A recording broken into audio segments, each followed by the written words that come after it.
अस्सलाम वालेकुम। अशूब चशम या पिंक्स आइज़, आजकल ये इन्फेक्शन बहुत ही आम हुआ हुआ है और पाकिस्तान में इसके केसेस दिन ब दिन बहुत ज़्यादा इंक्रीज़ हो रहे हैं, जिसकी वजह से आजकल बच्चों को भी स्कूल से छुट्टियां दे दी हैं। तो अगर आप लोगों की आइज़ अभी तक इन चीज़ों से बची हैं और स्टार्टिंग के सिम्टम्स हैं, तो आप लोगों के साथ कुछ रेमेडीज़ शेयर कर रही हूँ। इनको यूज़ करते हुए आप इस वायरस से बच सकते हैं, जो कि आप लोगों की आंखों को बहुत हद तक डैमेज कर देते हैं। तो सबसे पहले मैंने पानी गर्म किया है और गर्म पानी में मैंने इसको एक बाउल में डाल लिया, जो गर्म पानी मैंने किया था। अब हम इसको थोड़ा सा गुनगुना होने देंगे और इसमें हम आधा खाने का चम्मच बेकिंग सोडा डालेंगे। बेकिंग सोडा, जी हाँ, ये वही खाने का सोडा है, जरासीम कुश होता है और हमारी आंखों को ये एंटीबैक्टीरियल के तौर पर क्लीन करेगा। इसको हम किस तरह से इस्तेमाल कर सकते हैं, तो यहाँ पे हम 2 कॉटन के बाउल लेंगे। अगर आप लोगों के पास कॉटन के बाउल ना हो तो आप लोग टिश्यू पेपर का भी इस्तेमाल कर सकते हैं।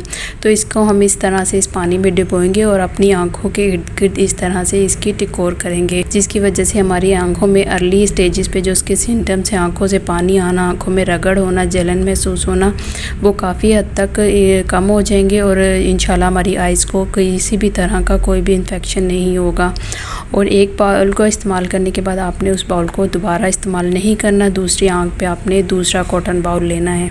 तो ये एक बहुत ही अच्छी सी रेमेडी है। अगर आप लोग ये रेमेडी नहीं इस्तेमाल करना चाहते तो मैं आप लोगों के साथ एक और रेमेडी शेयर करती हूँ, जहाँ पे कि इसके लिए हमने भी गर्म पानी लिया है। पानी को मैंने गर्म कर लिया और इसको थोड़ा सा गुनगुना कर लिया। अब हम इसमें शामिल करेंगे आधा चम्मच शहद का। शहद भी क्योंकि एंटीबायोटिक होता है और इसकी वजह से भी हमारी आइज़ में जो होने वाला इन्फेक्शन है वो काफ़ी हद तक रिलीफ हो जाएगा और हमारी आंखों की बहुत अच्छी तरह से हिफाजत होगी।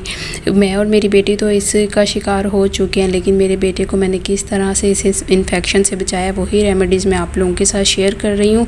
तो जी, शहद को भी इसी तरह हम कॉटन के बाउल लेंगे और ये शहद, पानी में जो शहद हमने मिलाया, इसी को भी हम इसी तरह इसमें डुबोते जाएंगे और अपनी आंखों के इर्द गिर्द बिल्कुल टिकोर कर लेंगे, जैसे कि मैंने आपको पहली रेमेडी में बताया। इसी तरह से आंखों के इर्द गिर्द टिकोर करेंगे। आप लोगों को इनमें से जो रेमेडीज़ अच्छी लगी आप लोग वो इस्तेमाल कीजिएगा और इंशाल्लाह आप लोग इसके जो हैं साइड इफ़ेक्ट्स उनसे इंशाल्लाह बच जाएंगे। और जी, तीसरी रेमेडी मेरी यहाँ पे बहुत ही चेंज है, क्योंकि इस रेमेडी को ना सिर्फ आप इस बीमारी के लिए, वैसे भी अगर हम इस चाय की पत्ती का जो हमारा कहवा बन जाता है उसको हम टिकोर कर ले, तो उससे भी हम इस इन्फेक्शन के अलावा आंखों में होने वाली जो आम जलन होती है, बाहर गर्दो गुबार की वजह से जो हमारी आंखों में दर्द होती है, उससे भी हम काफ़ी हद तक रिलीज़ ले सकते हैं। तो आधा कप पानी का मैंने यहाँ पे कहवे का बना लिया और इसी तरह मैंने कॉटन बाउल लिए हैं और उनको भी हम इस तरह से आँखों के इर्द गिर्द टिकोर करेंगे। लेकिन यहाँ पर आप लोगों ने एहतियातें भी कुछ करनी है कि अपनी आँख को बार बार नहीं रगड़े और बार पर उसके ऊपर हाथ भी नहीं लगाएं। और इसी तरह एक बाउल को इस्तेमाल करते हुए दोबारा आप लोगों ने उस बाउल को इस्तेमाल नहीं करना। तो जी, अगर आप लोगों को बहुत ज़्यादा इन्फेक्शन होता है, ये जो मैंने आप लोगों के साथ रेमेडी शेयर की ये अर्ली साइंस भी हैं कि अगर आप लोगों को अभी महसूस ही होने लगे तो आप लोगों ने इन रेमेडीज़ को इस्तेमाल करके अपनी आंखों को बचा लेना है। और अगर खुदा ना खास्ता आप लोगों की आई साइड को इन्फेक्शन से डैमेज हो गई हैं, तो ये एक ड्रॉप्स हैं जो कि डॉक्टर ने रेकमेंड किए हैं और इनसे बहुत हद तक आइज़ को, जो हमारे अशूब चशम या पिंक आइज़ का मसला है, वो हल हो जाता है। तो बस जी, यही छोटी सी मेरी कुछ टिप्स थी। अल्लाह ताला हम सबको हर तरह की बीमारियों से बचाए। Thanks for watching. अल्लाह हाफिज़।